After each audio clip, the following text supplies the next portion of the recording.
teman-teman, di sini aku mau ngejelasin soal nomor satu financial management. Kurang lebih soalnya tentang balik lagi template ya, karena ini chapter 10. Nah, di soal ini pokoknya dia minta kita untuk hitung payback period, PI, NPV, IRR, dan juga MIRR. Nah, oke. Kita cek dulu. Sip. Pokoknya kalau misalnya kita dikasih dua project kayak gini, salah satu projectnya tuh bakal cash inflow-nya berbeda di setiap tahun dan salah satunya sama semua. Nah, rumus ini perbedaannya hanya ada di payback period aja. Sisanya semuanya sama. Oke, mungkin kita langsung masuk aja kali ya. Pokoknya kan teman-teman wajib untuk bikin template kayak gini nih, initial investment, cash inflow, segala macam. Nah, kalau misalkan udah, nanti kalau misalkan untuk yang cash inflow yang berbeda tiap tahun, teman-teman harus bikin COCI, PV cash inflow, dan COPVCI.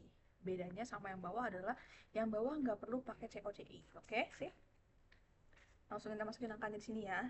Lalu COCI cara gimana? Kurang lebih ini tuh mau lihat kayak kita tuh uh, dari pemasukan kurang berapa gitu loh. Jadi dengan cara tinggal minus 90.000 investment ditambah dengan nilai 15.000 kan. Oke, di tahun pertama dia masih kurang 75.000 gitu. Nanti berarti di tahun kedua 75.000-nya ditambah dengan si 20.000 gitu. Jadi masih kurang 55.000.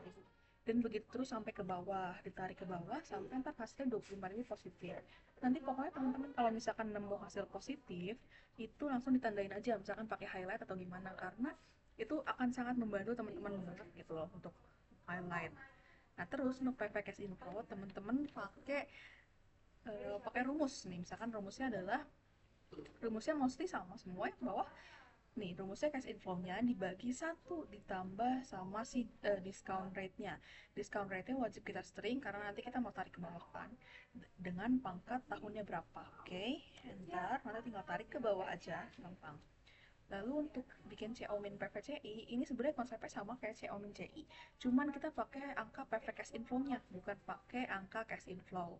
Jadi sama ya, minus 90.000 ditambah 13. Nah, masih kurang 76. Nah, nanti di tahun kedua berarti 76 ditambah 15. Jadi kayak masih kurang berapa sampai akhirnya ditarik ke bawah.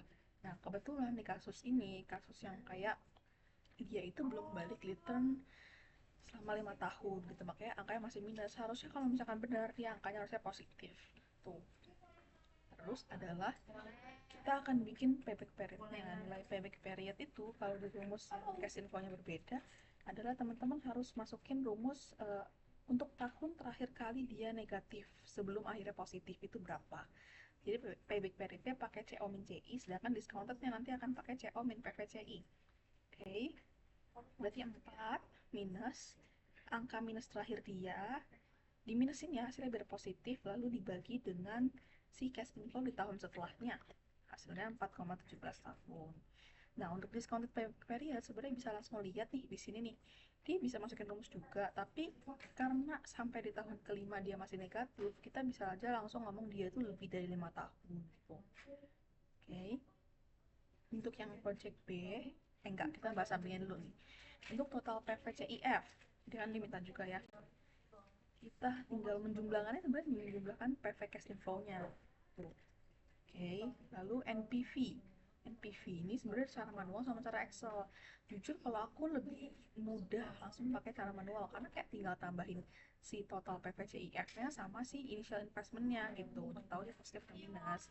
Nah, hasilnya adalah negatif. Di sini penilaiannya tidak layak karena dia negatif. Dia akan dinilai layak kalau misalkan dia positif gitu. Lalu untuk profitability index-nya tinggal masih pakai angka atas. Total PPCIF-nya dibagi minus 90.000.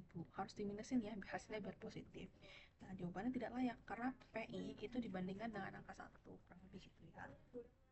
Nah, untuk IRR dan MIRR sebenarnya cara menilai kelayakan itu sama, yaitu teman-teman harus lihat dari discount rate-nya. Kalau misalkan kurang dari discount rate-nya, berarti tidak layak. Kalau misalkan lebih, berarti layak. Oke. Untuk IRR, tinggal pakai rumus Excel. IRR tarik tarik semua. Oke. Bentar. Terus payback period tinggal masukin aja. MIRR, nah ini harus pakai ini. Tabel sendiri lagi. Tabel ininya itu cash inflow-nya, yang purple tinggal masukin. Nah, ini kita tuh cari future value. Nah, future value berapa rate-nya, lalu berapa tahun kelima dikurangi tahun 1, Ini nggak usah di string ya. Aduh, ini bebas nih. Terus tarik ke bawah deh. Nanti ini di sum, dan ini tinggal nih berapa nih totalnya, dibagi dengan minus investment dikali 1/5 bisa gitu deh. Oke, gampang ya. Lanjut ke soal yang B. Yang B ini kurang lebih sama caranya untuk cari PV cash inflow dan CO min PVCI.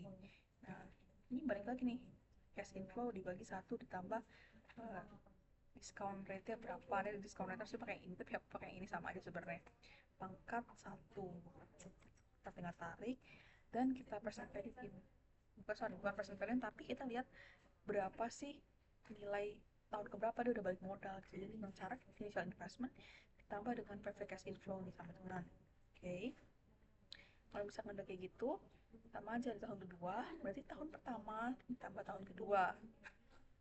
Ditarik, ini ketemu angka positif ditandain aja, oke? Nah, lanjut payback period. Kalau semuanya sama cash inflow-nya, ini gampang banget. Teman-teman kayak tinggal membagi initial investment-nya dibagi dengan cash inflow. Jadi kayak udah kawan 3,13. Nah, untuk discount payback period, tinggal tahun keempat. Balik lagi tadi, tahun sebelum minus, dikurangi minusnya berapa, dan ininya berapa. Jadi ini kayak cari payback period di atas gitu, sama aja. Udah deh, balik lagi semuanya sama. Cara ini juga sama persis. Yang beda cuma di sini ini layak semua karena ini positif. Ini lebih dari 1, ini lebih dari discount rate. Oke, MRR juga sama caranya. Nah, di soal B, dia nanya preferensi mana yang akan direkomendasikan. Jelas banget dong jawabannya. Kalau jawabannya adalah si uh, yang B, yang Project Lavender, karena dia semuanya layak gitu. Sedangkan kalau misalkan kita bandingin, yang atas tuh banyak kan tidak layak gitu. Jadi teman-teman tinggal bikin interpretasi untuk kayak nilai aja dia tuh yang mana yang lebih bagus, terus alasannya apa untuk interpretasi. Jadi paling gitu sih teman-teman. Kalau ada yang mau tanyain, ada kurangnya, mohon maaf sebelumnya, bisa kontak ke aku ya, ke Rara. Thank you.